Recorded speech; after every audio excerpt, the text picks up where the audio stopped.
Hi, in this video I'm kind of carrying on the test light theme from the previous video. What I'm going to attempt to show you here are some uses, or maybe better to the point, misuses of a test light. What I have displayed on the big screen here is just the scope pattern. I'm using this wonderful ATEC ignition simulator to allow me to take a look at a cam sensor and a crank sensor. The cam sensor is the top waveform. The cam sensor is the top waveform. The crank sensor is the bottom waveform. Now, this particular system uses two crank sensors. I'm only going to use one of them.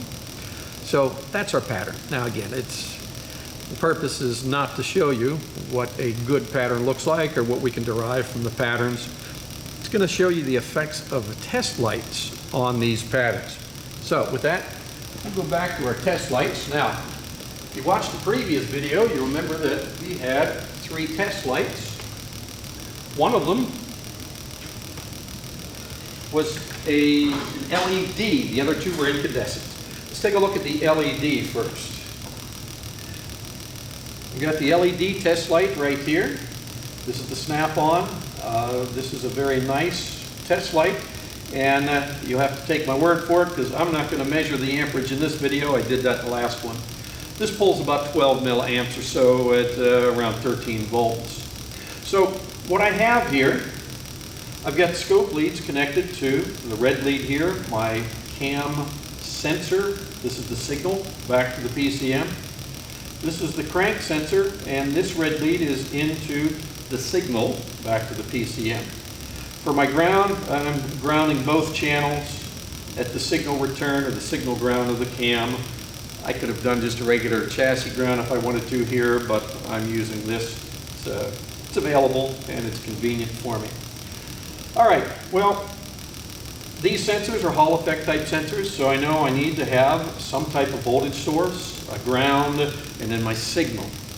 Now, on this particular one, I'm going to go ahead and use this probe, my test light, to see what kind of power we have. Now again, I don't have a measurement, but I've got a very bright light. This is as bright as this light's going to get. So 12 milliamps is not really taxing this system very much. I am now going to go ahead and place this on my signal. Let's see if we can do this, make sure we get this in the camera. All right, now hopefully you're seeing this blinking.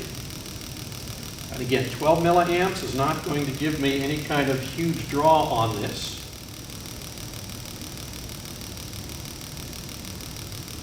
Okay, now notice this is blinking. It is showing me that I do have a signal. Now, is it telling me that I've got a nice square wave? No. But it is telling me that I do have some sort of signal. This thing is blinking, doing a pretty good job of doing that. One thing I do want to show you though, take a look at the pattern. Again, we're looking at the top pattern.